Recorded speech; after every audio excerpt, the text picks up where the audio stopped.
حاج اللہ معاف فرمائے، ملازم ہے، بس ویس بڑا ولی اللہ بنا پھرتا ہے، لیکن ملازمت صحیح نہیں کرتا ہے۔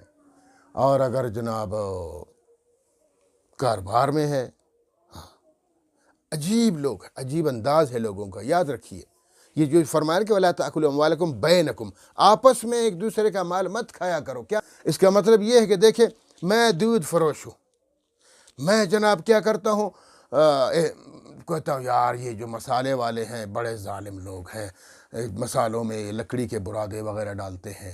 او بھائی تم اس کی طرف تو اشارہ کر رہے ہو، تو تم خود جو پانی میں دودھ میں پانی ملا رہے ہو، یا پاؤڈر کا دودھ بنا رہے ہو اور پھر کہتے ہو کہ خالص دودھ ہے، جھوٹ بولتے ہو، اور بورڈ میں بھی لکھا ہوا خالص دودھ دستیاب ہے، اور ادھر پاؤڈر ملا رہے ہو۔ یا پھر پاؤڈر تو کیا ہے آج کل تو اللہ معاف فرمائے کیمیکل سے دودھ بناتے ہیں۔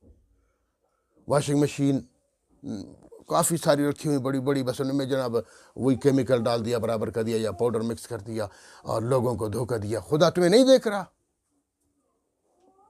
اور پھر اعتراض کرتے ہو مسالے والے پر، اعتراض کرتے ہو ٹماٹر والے پر، یار اس نے جو 4 دانے تو اچھے دیے اور 8 دانے گندے دے دی، اور تم جو کر رہے ہو۔ اور ٹماٹر والے پھر دودھ والے پر اعتراض کرتا ہے۔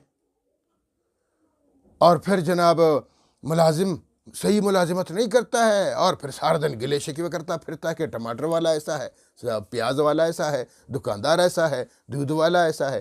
تو تم جو کر رہے ہو ملازمت صحیح نہیں کرتے ہو، تم اپنا جو فرض منصبی ہے وہ پورا نہیں کر رہے ہو۔ ہر شخص اپنے گریبان میں دیکھے کہ میں کیا کر رہا ہوں، کیا شریعت کے مطابق میں زندگی گزار رہا ہوں، فراڈ کر رہا ہوں، دھوکے تو نہیں کر رہا۔ ان سب چیزوں کو ہر شخص کو خود اپنے اعمال کا محاسبہ کر لینا چاہیے۔ سارا دن گزار کے رات کو دیکھے کہ آج میں نے کیا کر دیا، کتنا فراڈ کیے میں نے، کتنا جھوٹ بولا لوگوں سے، کتنے لوگوں کی میں نے غیبت کی ہوئی ہے، اور کتنے لوگوں کا حق کھا لیا میں نے۔ تو اس لیے فرمایا وَلَا تَأْكُلُوا أَمْوَالَكُمْ بَيْنَكُمْ بِالْبَاطِلِ، باطل طریقے سے ایک دوسرے کا مال مت کھایا کرو، یہی آپس کا طریقہ۔ تو دیکھو جب میں کھاؤں گا حرام تو وہ حرام کا تاثر یہ ہوگا کہ پھر میں بیمار پڑ جاؤں گا، ڈاکٹر کے پاس جاؤں گا، پھر جناب ڈاکٹر صاحب تو ماشاءاللہ وہ پہلے سے وہ ڈاکٹر ہے، پتہ نہیں کسائی ہے کیا بلا ہے، وہ تو پہلے ڈاکہ ڈالے گا میری جیب پر، اتنے سارے ٹیسٹ کرو، ٹیسٹوں کی ضرورت نہیں ہوتی، وہ لکھ دیتا ہے کیونکہ وہاں بھی اس کا حصہ ہے، تو ادھر سے بھی حصہ لے لیتا ہے۔ تو جناب وہ سارا جو حرام میں کما چکا ہوں جا کے ڈاکٹر صاحب کو دے آتا ہوں، ٹیسٹوں میں، فیسز میں، اور جناب دوائیوں کے مد میں، دوائی اگر تھوڑی سی بھی ضرورت ہے تو مجھے اتنی دوائیاں لکھ بھی دیتا ہے۔ تو یہ سارا قصہ ہے۔ پھر میں گلہ کرتا ہوں ڈاکٹر خراب ہے، تو میں کون سا اچھا ہوں؟ ہر شخص کو اپنا محاسبہ کرنا چاہیے، تب ہمارا ملک بھی ٹھیک ہو جائے گا، تب ہمارا معاشرہ بھی ٹھیک ہو جائے گا، تب ہم اسلام کے مطابق چلیں گے۔ یہ انگلی اٹھانے سے کچھ نہیں ہوتا کہ میں اعتراض کروں گا تم پر کہ تم ایسے ہو ایسے ہو۔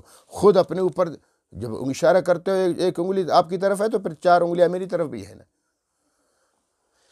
لہٰذا ہر شخص کو اپنا محاسبہ کر لینا چاہیے۔ ایک بات، دوسری بات، ایک حدیث اور بھی سنیے۔ حضرت سعد بن ابی وقاص رضی اللہ تعالیٰ عنہ فرماتے ہیں کہ میں نے عرض کیا اللہ کے رسول صلی اللہ علیہ وسلم سے کہ اللہ کے رسول، میں چاہتا ہوں کہ میں مستجاب الدعوات بن جاؤں، ہاتھ اٹھاؤں تو میرا رب میری دعا فوراً قبول کر دے، تو یہ گر مجھے سکھائیے کہ میں مستجاب الدعوات کیسے بن سکتا ہوں۔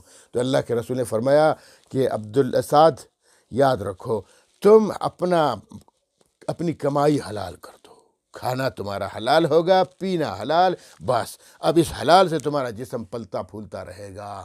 جب تمہارا جسم حلال سے بنا ہوا ہے، حلال بن رہا ہے، تو تمہاری ہر دعا پھر قابل قبول ہو جائے گی اور تم مستجاب الدعوات بن جاؤ گے۔ اندازہ لگایا کہ اللہ کے رسول نے یہ نہیں فرمایا کہ راتوں کو اٹھ کے تہجد پڑھا کرو تم مستجابت بن جاؤ گے، تم ساری زندگی روزے رکھ لیا کرو، تم عمرے اور حج کیا کرو، نہیں فرمایا، بلکہ فرمایا تم اپنی کمائی حلال کر دو۔ جب تمہاری کمائی حلال بن جائے گی تم مستجاب الدعوات بن جاؤ گے، اللہ پاک تمہاری ہر دعا کو قبول فرمائے گا۔ اور اللہ کے رسول نے فرمایا قسم ہے اس ذات اقدس کی جس کے قبضہ قدرت میں محمد صلی اللہ علیہ وسلم کی جان ہے، میری جان ہے، کہ اگر ایک لقمہ بھی کسی کی پیٹ میں حرام کا جاتا ہے 40 روز تک اس کی نماز نہیں ہوتی، اس کی عبادات قبول نہیں ہوتی۔ بخاری شریف کے حدیث ہے۔